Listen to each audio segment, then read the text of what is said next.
Okay, ladies and gentlemen, I'm back again. Sorry I missed you last week on the intro. I had a frozen drain pipe at my house, so I didn't get any, I couldn't get my bathtub or my washing machine working until I got that drain pipe freeze that day before I uploaded on YouTube. But today I'm just going to walk you through on changing the spark plugs, and there's a couple things. Basically, you always use new spark plugs. Don't use cheap ones. I want you to stick with the NGK brands.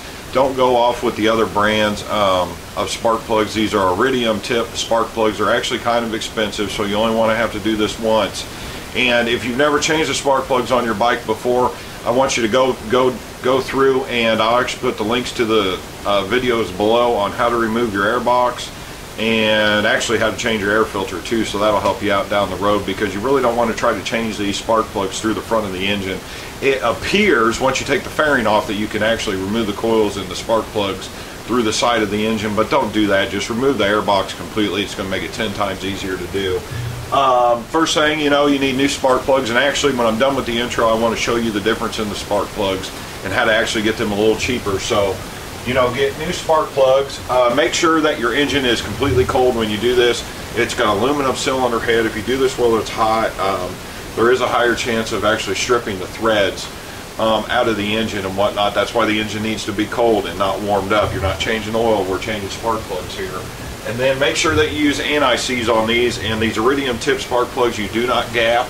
You're just going to put it, they come pre-gapped from NGK to the proper gap, so you're just going to install the Iridium plugs into the engine. And it's freezing cold out here. It's about 2 o'clock in the morning. I wanted to get an intro done this week. We're on episode 10. I think we just surpassed Star Wars, because there's only 3, 6, 9. Well, I shouldn't say that, because now Disney that owns Star Wars is really milking the Star Wars franchise. So I'm not even sure, what Star Wars episode or pre-episodes or any of that Star Wars stuff. I haven't seen many of them. Yeah, so I'm gonna show you on these spark plugs a way to save a little bit of money here, and then we'll get right into this. But check the links below if you need any help with this CBR.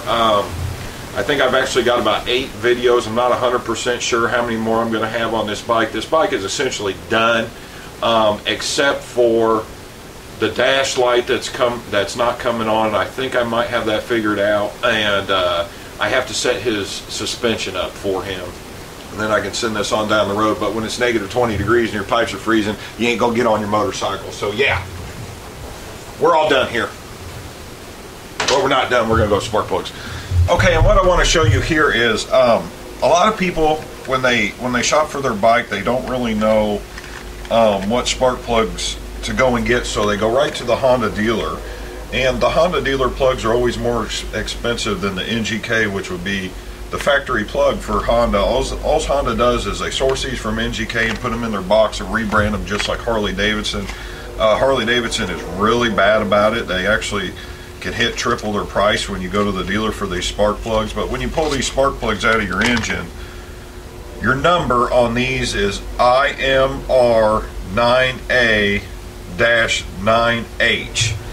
So what you can do instead of going to Honda is you can actually go to O'Reilly's, AutoZone, Pet Boys, any of that type, and you can tell them the number, which is IMR9A-9H. And a lot of times when you go into the store, this is the same plug, just not in the red box. It's actually about $6 cheaper.